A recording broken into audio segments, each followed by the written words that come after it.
ओम नमः शिवाय, जय महाकाल। आज के टाइम पे शराब, सिगरेट, तंबाकू, जुआ और जितने भी तरीके के नशे हैं सभी के शौक बन चुके हैं और इस शौक से उनके परिवार वाले बहुत ज़्यादा दुखी हैं। अगर आप भी दुखी हैं तो ये वीडियो आपके लिए है। पूज्य गुरु जी की कथा से सुन के बहुत अच्छे से आपको समझा रहा हूँ।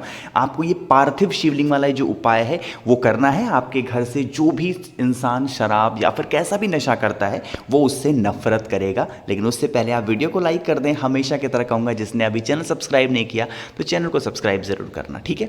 देखो, अभी यह उपाय गुरुजी ने कल की ही अपनी कथा में बताया है, वही यहां पर मैं आपको अच्छे से एक्सप्लेन कर रहा हूं, ठीक। स्क्रीन पर यहां पर क्या दिख रहा है, आपको दिख रहा होगा, यह है शमी का पेड़ है। कौन सा पेड़ है ये? शमी का पेड़ है। आपको क्या करना है, शमी पेड़ के नीचे एक पार्थिव शिवलिंग का निर्माण करना है, जैसा कि स्क्रीन पर आपको दिख रहा होगा। अब ये जो पार्थिव शिवलिंग का निर्माण यहां पर हुआ है, ये कौन सी मिट्टी की लेनी है? जो जिस मिट्टी में शमी का पेड़ निकला हुआ है। कहने का मतलब, अगर आपने शमी का पेड़ गमले में लगा रखा है तो उस गमले में से मिट्टी को निकाल करके आप पार्थिव शिवलिंग का निर्माण करेंगे। या फिर अगर जो शमी का पौधा है वो जमीन पर है तो उस शमी के पौधे के आसपास की जो मिट्टी होगी वहां से मिट्टी को निकाल करके एक आप पार्थिव शिवलिंग का निर्माण करेंगे, जैसा कि स्क्रीन पर दिख रहा है। बात आई समझ में? आप समझो, पार्थिव शिवलिंग का निर्माण जब आप करें तो उनकी आपको पूजन अर्चना आराधना करनी है। यह काम आपको सुबह के टाइम करना है।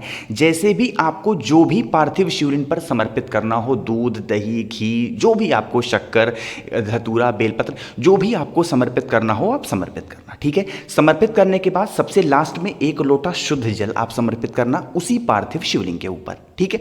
अब देखो, जब आप 1 लोटा जल, शुद्ध जल समर्पित कर दें, सबसे अंत में क्या करेंगे, एक शमी का पत्ता इस पार्थिव शिवलिंग के ऊपर श्री शिवाय नमस्तुभ्यम का स्मरण करते हुए समर्पित करना, एक शमी का पत्ता।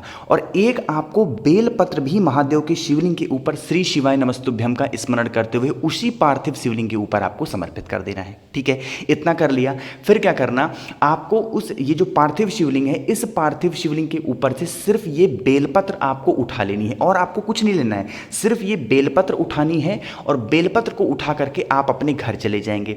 बाकी का ये जो पार्थिव शिवलिंग है और ये जो आपके सामने समीपत्र आपने ऊपर चढ़ाया है और जो भी आपने पूजन पाठ से संबंधित जो भी चीज़ें पार्थिव शिवलिंग पे चढ़ाई हैं, सारे सामान को ले जा करके किसी नदी, तालाब, सरोवर में आप क्या करेंगे, विसर्जन कर देंगे। अगर नदी, तालाब, सरोवर आपके पास नहीं है तो आप क्या करेंगे, एक छोटी सी बाल्टी लेंगे, उसमें पानी भरेंगे और उस पानी में विसर्जन कर देंगे। जब पूरा पार्थिव शिवलिंग अच्छी तरीके से विसर्जन हो जाए, गल जाए मिट्टी, तो उस मिट्टी को उठा करके किसी पेड़ वगैरह के नीचे आप डाल देंगे, ठीक है। इतना काम कर लिया।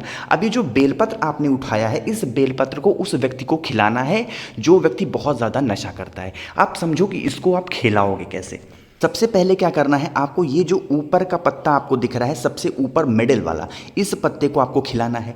दूसरे नंबर पर आपको इस पत्ते को खिलाना है जो दाहिने भाग में होता है और तीसरे नंबर पर पत्ता आपको खिलाना है ये जो लेफ्ट भाग में होता है, ठीक है। यही काम आपको करना है। अब आप ये कहोगे भैया कैसे खिलाएं, वो तो खाएंगे नहीं, बात ही नहीं मेरी सुनते हैं, कैसे खाएंगे, नशे में रहते हैं हमेशा। देखो क्या करना, सबसे पहले इस पत्ते को तोड़ना, ठीक है। पहले दिन इस पत्ते को तोड़ना और किसी भी चाय अगर आप बनाते हो तो चाय में अच्छे तरीके से पीस करके डाल देना और वह चाय उन्हीं को सिर्फ देना और किसी को नहीं जो व्यक्ति बहुत ज़्यादा नशा करता है या फिर वो जुआ वगैरह या फिर गलत प्रवृत्ति में है, ठीक है। ये काम कर लिया।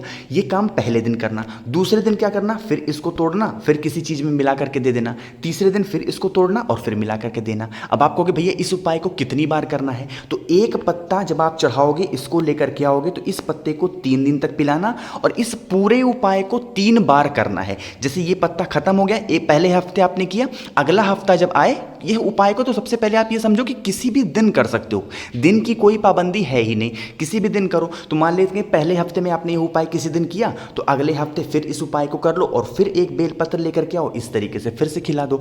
अगले हफ्ते फिर से इस उपाय को करो, फिर एक बेलपत्र लेकर के आओ और फिर इस तरीके से तोड़ तोड़ करके आप खिला दें उनको। खिलाने का तरीका है किसी भी तरीके से आप अपने रिस्क पर जैसे भी आप खिला सकते हो खिलाना, ठीक है।